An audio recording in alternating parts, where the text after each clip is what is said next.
Washington, Reuters, the United States is advancing toward the first transfer of a prisoner from the Guantanamo Bay detention center under U.S. President Donald Trump, the U.S. military told Reuters on Monday, a move that would repatriate the detainee to Saudi Arabia. The transfer of 43-year-old Ahmed Muhammad Hazza al-Darbi appeared to have stalled in February, when he became eligible but was not repatriated, as allowed under the terms of al-Darbi Euro trademark S 2014 plea bargain agreement. The U.S. military said at the time it was waiting for assurances from Saudi Arabia Euro trademark S government to move forward on his departure. On Monday, the Pentagon suggested that process was back on track. Navy Commander Sarah Higgins, a spokeswoman, said the Defense Department was reviewing information received from Saudi Arabia regarding al-Darbi Euro trademark S transfer ETH transfer process is moving forward Higgins said.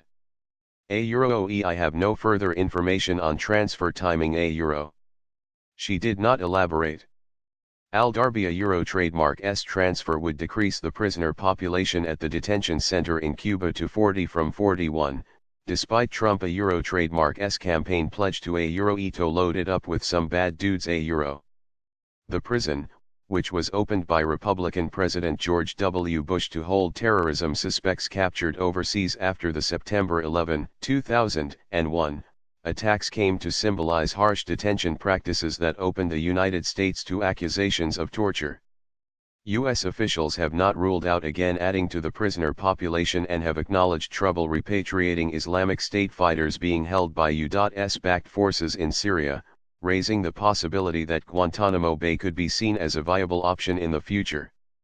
The news of progress in al-Darbi Euro trademark S case came before a high-profile trip to Washington by Saudi Crown Prince Mohammed bin Salman, his first visit to the United States as Saudi heir apparent.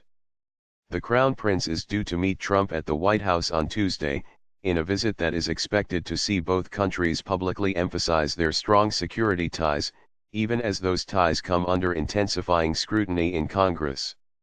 Message of Happy Euro trademark. Al-Darbi became eligible for repatriation under the terms of his 2014 plea bargain agreement, in which he admitted to his role in a 2002 attack against a French-flagged oil tanker off the coast of Yemen, and agreed to cooperate with U.S. authorities. He has been held at Guantanamo Bay for 15 years. Ramzi Qasem, a law professor at the City University of New York who has been al-Darbi Euro trademark S lead defense counsel since 2008, told Reuters that a Trump administration move to honor the 2014 agreement would be significant and would be noticed by other inmates. Darbi Euro trademark S transfer to Saudi custody would send a qualified message of hope to other prisoners that leaving Guantanamo is possible Qasem said. He said the message was qualified in part because the U.S. government has no interest in prosecuting 3/4 of the detainees left today which would make them ineligible for such agreements.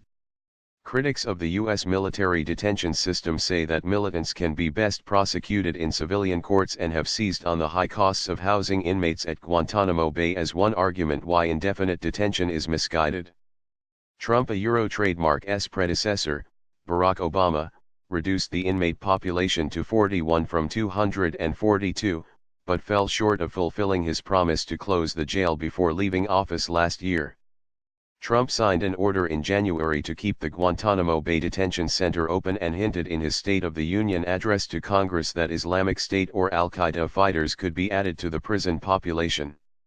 Trump also asked the Pentagon to re-examine the U.S. military Euro trademark S detention policy. The U.S. military has long struggled with what to do about prisoners of war in an open-ended battle against Islamist extremism, in which militants have come from all corners of the world to fight in places like Syria.